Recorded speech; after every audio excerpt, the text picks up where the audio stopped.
Fala pessoal, sejam bem-vindos, começando mais um vídeo com muitas informações importantes. Mas antes, eu peço para que você se inscreva no canal, deixe o seu like e compartilhe o vídeo com o máximo de pessoas. Giro na tela e notícias a seguir.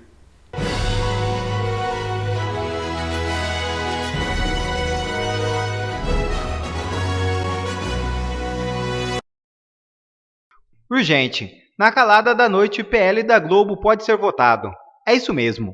Uma nova pauta está surgindo nos bastidores do Congresso neste momento, o famigerado PL da Globo. Hoje já foram decididas inúmeras pautas importantes, como o fim das saidinhas, a manutenção do veto do presidente Jair Bolsonaro contra a censura e mais uma derrota do MST. O deputado Mário Frias veio a público há poucos minutos e afirmou: "O PL da Globo pode ser votado agora. Temos mais essa para vencer." Veja o vídeo. Pessoal, um dia para a gente comemorar, mas agora começa aqui na Câmara dos Deputados, provavelmente a votação do PL da Globo, tá? O PL 8889. Então vamos continuar a mobilização nas redes, porque não acabou ainda. Podemos comemorar, mas ainda temos uma batalha aqui pela frente hoje, para que, se for colocado em votação, que não passe, que a gente enterre de uma vez por todas o PL da Globo. Não tem benefício nenhum para a população em taxar o streaming. Sabemos que o recurso que vai advir desses impostos vai ser utilizado na agenda identitária dessas minorias. Portanto, o trabalho hoje ainda não acabou, estamos aqui e precisamos do apoio de vocês. Portanto, vamos lá, pessoal, mobilização nas redes é o trabalho que a gente tem que fazer agora. Veja a repercussão da Oeste. E nesta terça-feira, o Congresso manteve o veto do ex-presidente Jair Bolsonaro à Lei de Segurança Nacional. Entre os trechos vetados estão o que criminalizava a comunicação enganosa em massa, a chamada fake news, e aumentava a punição de militares por crimes contra o Estado de Direito. O veto foi mantido por 317 votos a 139, com 4 abstenções. O governo orientou pela derrubada do veto, mas a oposição venceu com ampla maioria. A votação ocorreu nesta tarde em sessão conjunta do Congresso Nacional, reunindo senadores e deputados federais. Depois de o presidente do Congresso, o senador Rodrigo Pacheco, anunciar o resultado, os parlamentares da oposição se manifestaram contra o presidente Lula.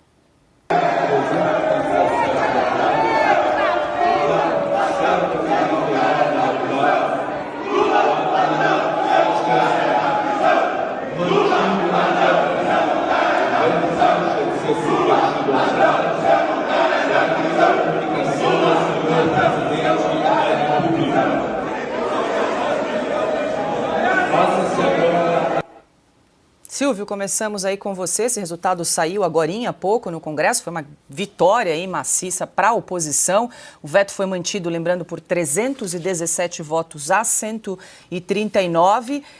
Quero te ouvir, como é que você interpreta esse resultado? Paula, vamos repetir esse número porque ele é importante, tá? 317 a 139 e 4 covardes, ou 4 abstenções. Isso é um número muito significativo. Isso mostra a força, sobretudo, do brasileiro que entendeu como se organizar, que compreende a sua grandeza hoje e que tem um celular à mão.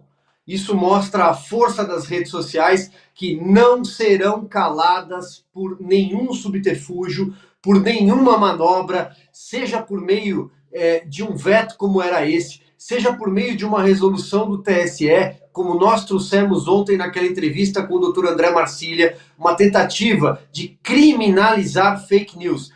Fake news não é crime, não há tipificação no Código de Processo Penal brasileiro para fake news. Existe, sim, como deve ser, tipificação para crime contra a honra, para ofensa, e já basta. A nossa legislação é muito clara, não precisa de uma nova lei direcionada absolutamente a punir um espectro da política brasileira, que é o espectro conservador, liberal, o espectro da direita, como se diz. Nós assistimos o que assistimos nas últimas eleições. Não precisamos reviver isso mais uma vez nesta eleição. Não precisamos de novos presos políticos. Já bastam os presos políticos que estão lá. Já basta o Daniel Silveira. Já basta o Felipe Martins. Já basta o Silvinei Vasquez, ex-chefe da Polícia Rodoviária Federal. Não precisamos de mais inquéritos, porque talvez nem o relator de todos eles, o ministro Alexandre de Moraes, saiba quantos inquéritos estão abertos e como eles se comunicam de forma sigilosa neste momento no Brasil.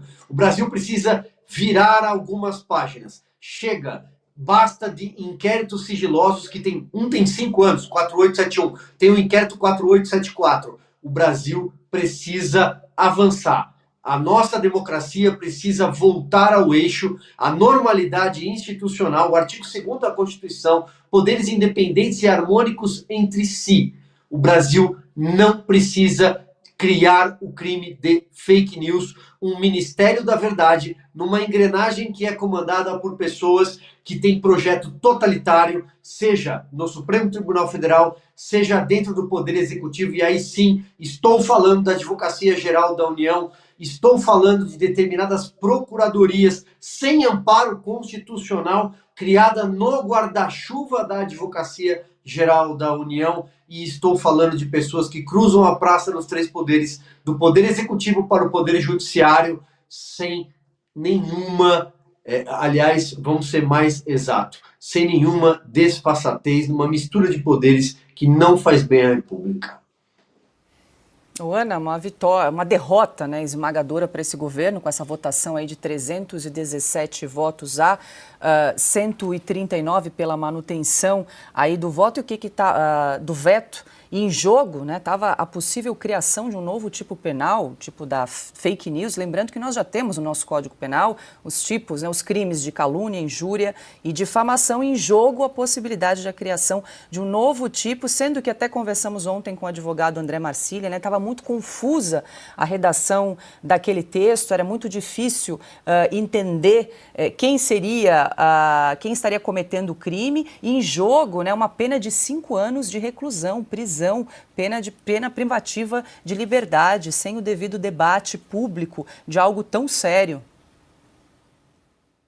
Uma vitória para a liberdade de expressão, não é, Paula? Para a liberdade de imprensa, parabéns, antes de mais nada, para a sociedade civil, que fez pressão sobre os parlamentares nas redes sociais, nos e-mails, nos telefones, né, nos números de telefone dos gabinetes. Eu vi muita gente se mobilizando em grupos para que essa pressão acontecesse, uma pressão não apenas justa, mas essencial em qualquer democracia saudável. E é por isso que eles precisam calar o povo, precisam calar as redes sociais. O veto mantido, eu diria o veto da liberdade, né, e num placar avassalador, né, Paula? 317 a 139, como vocês mostraram, mesmo esse número sendo um número muito grande, não se enganem, os tiranos, eles continuam de plantão, eles não dormem. Os abutres contra a liberdade de expressão, contra a nossa Constituição, porque essa liberdade é protegida na nossa Constituição, eles se revezam, mas eles não dormem. Eles estão 24 horas no ar para tentar dar o novo bote, né? O novo pulo em cima da liberdade de expressão. Foi o PL 2630, depois o outro, travestiu de um outro número, PL da Globo, aí vem a tentativa de derrubada do veto do presidente Bolsonaro, que protegia, né, a nossa liberdade, e assim vai ser o tempo todo, né? Muita gente me pergunta como é nos Estados Unidos, as pessoas fazem pressão? As pessoas fazem pressão numa esfera, claro, dentro do federalismo americano. Mas aqui os americanos falam que a pressão nos governantes ela existe desde 1776, quando foi declarada a independência dos americanos à coroa britânica. É o mesmo no Brasil. Nós não podemos achar que estamos numa onda, respirar um pouco, porque tudo no Brasil hoje, principalmente a liberdade, está respirando por aparelhos. E os abutres, repito, estão loucos para puxar ali a tomada para que ela morra de vez. Agora, Paula, para finalizar a pergunta que não quer calar. E o STF vai entrar nessa quando? As canetadas draconianas dos ministros do Supremo, que não gostam dessa liberdade do povo de discutir, de questionar. Quando essas canetas entrarão em cena e o Congresso vai aceitar de joelhos se o Supremo Tribunal Federal interferir mais uma vez em mais uma prerrogativa do Legislativo? Augusto. Não tem o que fazer, não. O STF, quem faz a lei é o Congresso, o Poder Legislativo. É entender que não pode ser considerado crime. O que eles chamam de fake news, né, que é a velha mentira, não, o Supremo não poderá punir. O povo só precisa continuar pressionando. Porque essa votação é resultado da evidente insatisfação do povo brasileiro com o desempenho do STF. O STF é o seguinte, que eu estou exumando nessa semana aí esse inquérito mais demorado do mundo, o inquérito do fim do mundo, que é o inquérito das fake news, criado ilegalmente pelo ministro Alexandre de Moraes. Ele começa com uma tremenda mentira. O primeiro, ele diz lá que foi criado esse inquérito, foi instaurado esse inquérito porque é proibido mentir. Primeira atitude dele relevante, censurar a revista Cruzoé, que disse que o Toffoli era o amigo do meu pai. Então, quem está mentindo? O ministro Alexandre de Moraes, nesse despacho, censurou a revista, foi obrigado a suspender a decisão que tinha tomado. Então, para resumir, o povo, é do povo que emana todo o poder. O povo tem de ter consciência disso.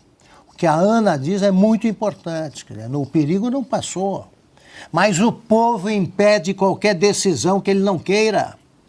É ano eleitoral. Os deputados vão precisar eleger prefeitos que se tornem cabos eleitorais deles daí a mais 2 anos. Tá? Agora, o que vale é o instinto de sobrevivência eleitoral, que é especialmente agudo entre parlamentares. Então é pressão em cima deles. Tá? Não elejam prefeitos apoiados por esses deputados que votaram pela censura. Engraçado é que só os mentirosos, patológicos, estão nesse grupo aí que acha que deve prender quem mente. Comecem pelo Lula. Ele não disse que Israel matou 12 milhões de palestinos, o dobro do que o Hitler matou,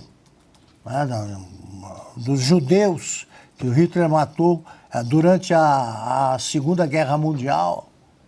O Lula se diz a alma viva mais pura do mundo. Mentiroso. Ele diz até que não é ladrão. Pela primeira vez em muito tempo, o Congresso cumpre seu papel e impeachment de Lula começa a se desenhar. O que se viu hoje no Congresso foi algo espetacular. Pela primeira vez, muitos e muitos anos, o Congresso cumpriu seu papel como deveria.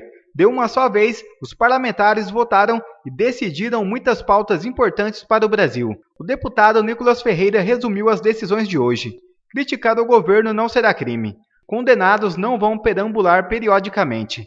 Não terá dinheiro para a militância do MST e pró-aborto. Nicolas Ferreira foi além e afirmou: Confesso que hoje me deu uma curiosidade de como seria o impeachment de Lula no Congresso. De fato, como nunca antes, a possibilidade de impeachment de Lula se desenha. Além do levante no Congresso, já há uma mobilização para uma manifestação na Avenida Paulista para o próximo dia 9 de junho, às 14 horas. O foco do ato será justamente o impeachment do petista. A batata de Lula já está assando e seu prazo está se encerrando. Gustavo Gaio comenta.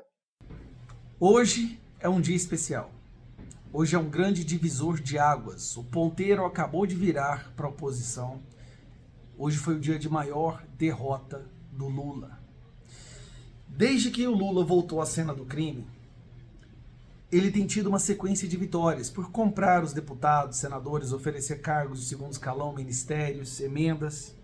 E ele, na maioria das vezes, conseguiu o jeito que ele queria. Conseguiu aprovar os seus projetos. Hoje, ele não só sai derrotado. Lula e toda a sua facção criminosa foi espancada pelo Congresso, não só pela Câmara dos Deputados ou o Senado.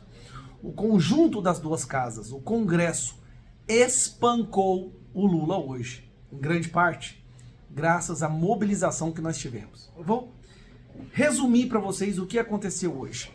3 pautas de extrema importância para o PT, para a esquerda, foram anuladas hoje. A primeira, queriam, através da derrubada do veto do Bolsonaro, impor a censura no Brasil. Prisão por falar o que eles não gostam. Nós mobilizamos e conseguimos manter o veto do Bolsonaro numa votação expressiva de 317 votos.